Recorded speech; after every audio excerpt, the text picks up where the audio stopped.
Today we're talking about, can you have chickens or can't you have chickens at the place you're wanting to buy? We're going to talk all about it. Stay tuned to the end.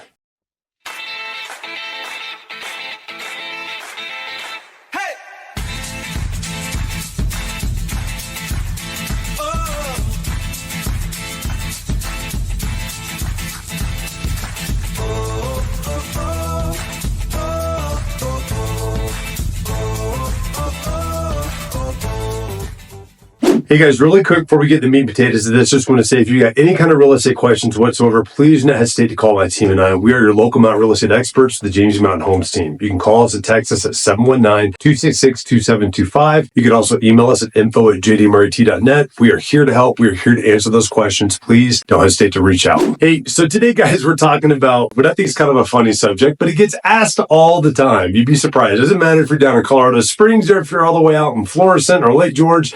We get asked all the time, can we have chickens? We don't want to buy it if we can't have chickens. So, and that's really big right now too, especially with the egg shortages going on, all the craziness that's going on with that. You're lucky if you can even find chickens, number one, anywhere they sell them at Big R's and Tractor Supplies.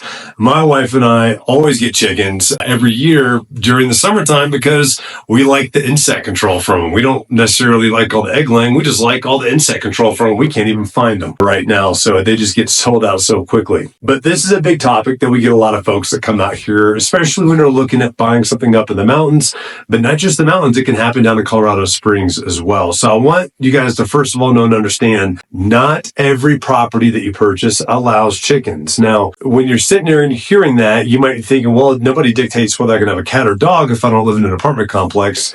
A lot of city ordinances, a lot of different covenants within different neighborhoods can have restrictions on those. Now, most don't outlaw chickens specifically. Most of them are roosters that they really don't want, but they can say chickens in general, or they need to be fenced in. There's different places, even up in the rural areas of the mountains, that say you can and can't have those. I'm not going to tell you that doesn't mean that people are not blatantly just disregarding that rule and going ahead and getting chickens, especially if they don't have roosters. It makes it kind of hard to tell, but that is something that is in place that you definitely want to look at and make sure you're not going to have issues with regulation-wise when you go out there. So definitely one of the first things you want to do is just make sure you talk to your realtor, make sure that they know that's something that's important enough to you to pick where you're going to buy on there. Now, to some folks, they might think that's kind of funny because they're just like, well, how could a chicken dictate where I'm going to buy?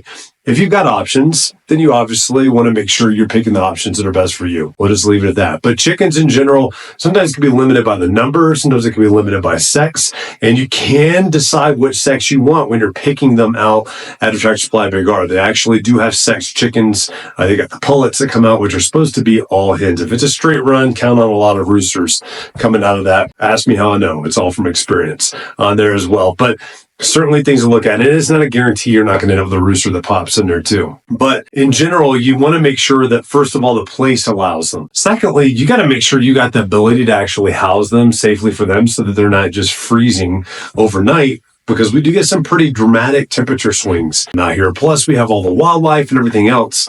Like bears and foxes can wreak havoc on a hen house if it's not done correctly. And you'll see tons of stuff out there that are bear-proof or they're fox-proof.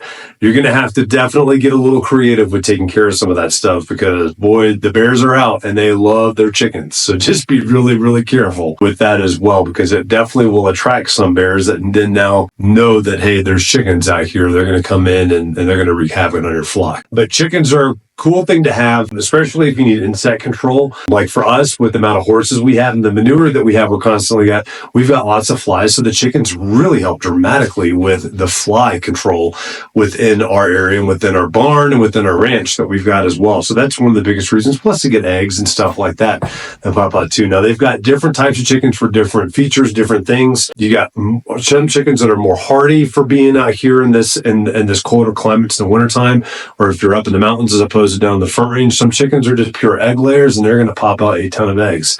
So just be ready and do your research on that and don't think you're just getting something to get it and then you know what's going to happen with that as well. Roosters, I'll warn you, they don't always crow only when the sun comes up. If you haven't had a rooster before, just a little quick story. When we got our first batches of chickens when we first moved out here, we thought, oh, it's a straight run. There's a good chance we'll have half females, half males. Well, they'd all been sexed, so they were all males.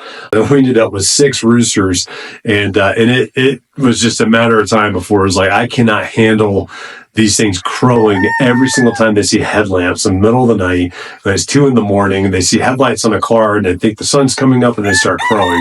And everybody's got the windows open and hearing these things, driving everybody crazy. So we avoid roosters at all costs, just because we just don't have a use for them on there too. But certainly have a lot of great uses instead of not just the eggs on there. And if you've got kids, it's a great way to teach them a lot about just farming and agriculture, and just a little easy thing that you can actually have to kind of bring them through. But like I said, the most important things is making sure that the place that you're looking at buying in, number one, allows them, if that's a huge deal to you, before you go out and get it, because you don't want to get fined for ordinances or have to find a home for these because you find out later on you weren't allowed to have them. Like I said, just because you're up in the mountains, if you do go up in the mountains, it doesn't mean you're going to be allowed to have chickens everywhere you go. There's a lot of restrictions for those up here too, depending on which neighborhood you're in.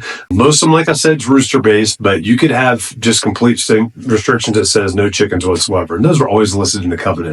Down in Colorado Springs, definitely will have a little bit more restrictions on that based on where you are, and then the number as well. Nobody wants 40 chickens living in their backyard. That's a lot of chicken poop, and chickens do poop a ton, just so you know. But I hope this kind of answers a little bit of questions. People definitely have chickens out here. They definitely are able to survive through the winter. There's ways to do that. There's ways to take care of them with heaters, with insulated hen houses, all kinds of stuff that you can do for that. And there's lots of folks that love just having their own chickens to have their own fresh eggs as well. But I hope this answers some questions in this funny little video. Hey guys, real quick before we sign off, just want to say once again, if you got any questions real estate related about the Pikes Peak region, please don't hesitate to reach out to my team and I, the James Mountain Homes team. You can call us or text us at 719-266-2725, or you can email us at info@jdmrt.net, and we'll get back to you as quickly as we can. I can't wait to see you guys next video.